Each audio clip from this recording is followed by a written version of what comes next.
उपस्थित महानुभावहरू, वास्तवमा यो जनजागरण युवा क्लबले सञ्चालन गरेको शुभकामना आदान प्रदान कार्यक्रम मात्रै भएको हुनाले एउटा यसमा के देखियो भने यो सबभन्दा पहिले को कर्मचारी कहाँबाट आएको अघि नै एउटा साथीले भनिसक्नुभयो।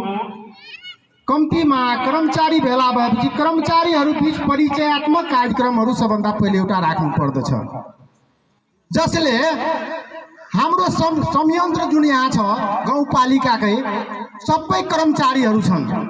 कर्मचारीले कर्मचारीलाई सहयोग गर्दा हामीले नेताको खुशामत गर्नु पर्दैन। त्यसले गर्दा कम्तीमा परिचयसम्म हुनु पर्दछ। यहाँ आयो कुराकानी गर्यो, भाषण गर्यो, तर कम्तीमा चिनाजानीसम्म पनि हुन सकेको छैन। सबैलाई चिनेन, कम्तीमा आधी % त चिन्थ्यो।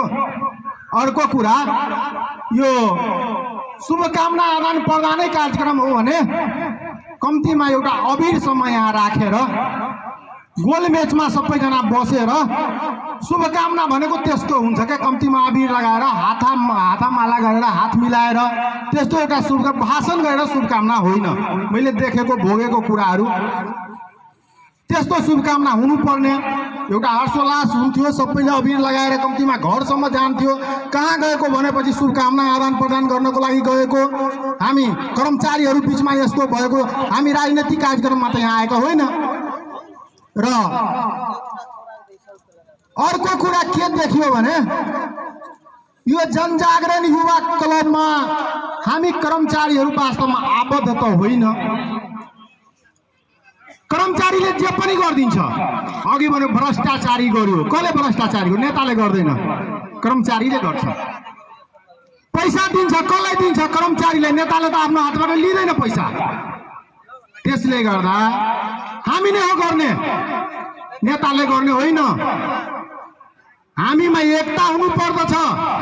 यसको लागि जनजागरण युवा क्लबको मार्फतबाट उहाँ सहयोगी बन्नुहुन्छ र एउटा हामी कर्मचारी सञ्जाल बनाऊ।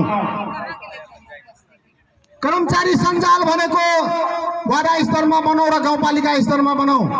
जुन पार्टीको भए पनि त्यो सञ्जालमा बसौँ र भ्रष्टाचारी गरियो, 10% लियो, 20% लियो, कसले लियो? सबैजना जम्मा हौ, त्यहाँ जम्मा भएर यहाँ वार्ता गरौँ, छलफल गरौँ, निष्कर्ष निकालौँ, कसले पैसा खायो। त्यसलाई कर्मचारी मिल्यो भने जे पनि गर्न सक्छ। कर्मचारीले गाउँपालिका थप्पो गर्न सक्छ, बन्द गर्न सक्छ। त्यसले गर्दा अर्कामाथि आरोप लगाउनु भन्दा पनि सिस्टममा आऊ। यो जनजागरण युवा क्लबसँग अनुरोध छ। यही बिचमा तपाईहरूले एउटा आयोजना गर्नुहोस्, कर्मचारीहरूलाई बोलाउनुहोस्, एउटा सञ्जाल गठन गरौँ। न काङ्ग्रेसमा आबद्ध हुन्छ, न एमालेमा आबद्ध हुन्छ, न माओवादीमा आबद्ध हुन्छ, न फोरममा, सबै यो सञ्जालमा आबद्ध हुन्छ।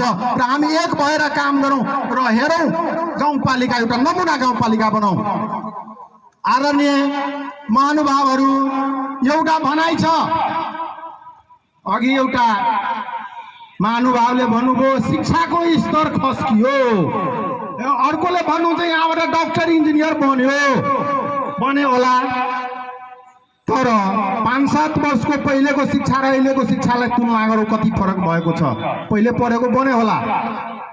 वास्तवमा के हुन्छ भने एउटा भनाइ के छ भने कुनै देशलाई ध्वस्त पार्नु छ भने त्यहाँ बम विस्फोट गराउनु पर्दैन, त्यहाँ तोप चलाउनु पर्दैन, त्यहाँको शिक्षालाई ध्वस्त पार्नु पर्छ। शिक्षा यदि ध्वस्त भयो भने त्यहाँबाट इन्जिनियरले बनाएको पुल ध्वस्त हुन्छ। त्यहाँबाट बनेको डाक्टरले उपचार गर्दा गल्ती औषधि दिएर बिरामी मर्छ। त्यो हाम्रो तराईमा भएको, नेपालमा होइन। जबदेखि यो संरचनाहरू भएको छ, हेर्नुहोस् शिक्षाको अवस्था के छ। म पनि एउटा शिक्षक हुँ, तर शिक्षाको अवस्था यहाँ नाजुक छ।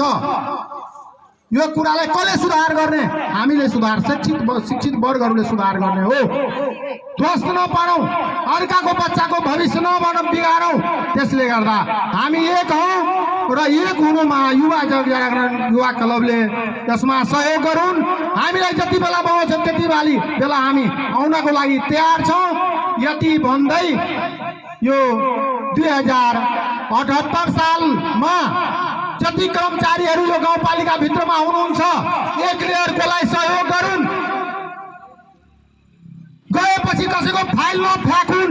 नेताले फाइल फाल्दैन। गएपछि काम गरिदिनुहोस् न सर भनेपछि कर्मचारीले फाइल फालिदिन्छ। खुशामद गर्नुपर्छ नि नेतालाई गएर, हजुर मेरो त म त फोरमको मान्छे हो, म त काङ्ग्रेसको मान्छे हो, मेरो काम हुँदैन। किन नेताको खुशामद गर्ने? त्यसले गर्दा सबैको सद्बुद्धि पलाउन्, सबै कर्मचारीको सद्बुद्धि पलाउन्, एक अर्कोलाई सहयोग गरून् र सबैको यो 2078 साल सफल हुन् भने विजयादशमी 2078 को शुभकामना दिँदै म यो मञ्चबाट बिदा हुन्छु। होस् न, नमस्ते।